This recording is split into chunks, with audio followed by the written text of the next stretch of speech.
కొమరంభీం ఆసిఫాబాద్ జిల్లా గురుకుల విద్యాలయాల్లో సీట్ ఇప్పిస్తానని 26 మంది విద్యార్థుల తల్లిదండ్రుల నుండి డబ్బులు వసూలు చేసిన సంఘటన ఆలస్యంగా వెలుగులోకి వచ్చింది.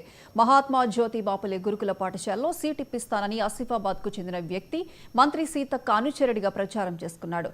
సిర్పూర్, కాగజ్నగర్, కౌటాల మండలాల్లోని విద్యార్థుల నుండి ఒక్కో సీటుకు 20,000 చొప్పున మాట్లాడుకుని 10,000 అడ్వాన్స్ తీసుకున్నాడు. తీరా సీటు ఇప్పించాలని ఒత్తిడి చేయడంతో మంత్రి పేరుతో ఒక లెటర్ చూపించి నమ్మబలికాడు. పాఠశాల నుండి టీసీలు తీసుకోమని సిద్ధంగా ఉన్నారు. అటు గురుకులాల్లో అడ్మిషన్ దొరక్క వేరే పాఠశాలలో చేరలేక విద్యార్థులు ఆందోళన చెందుతున్నారు. సదరు వ్యక్తిపై విద్యార్థుల తల్లిదండ్రులు ఆసిఫాబాద్ పోలీసులకు ఫిర్యాదు చేశారు.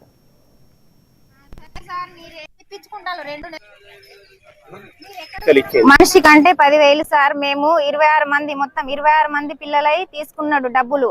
మళ్ళా జాయిన్ చేసిన తర్వాత మళ్ళా 10,000 ఇచ్చారు అనేసరికి మేము 10,000 తీసుకున్నాడు, తీసుకెళ్ళిండు. మళ్ళా ఇక ఫోన్ స్విచ్ ఆఫ్ పెడితే తీయలేదు, ఇవ్వాలనే తీసిండు. ఎవరో ఏదో ఇన్ఫర్మేషన్ ఇచ్చేసరికి భయపడి ఇప్పుడు స్విచ్ ఆఫ్ తీసిండు. 10,000 ఇచ్చినాం మనిషి కంటే.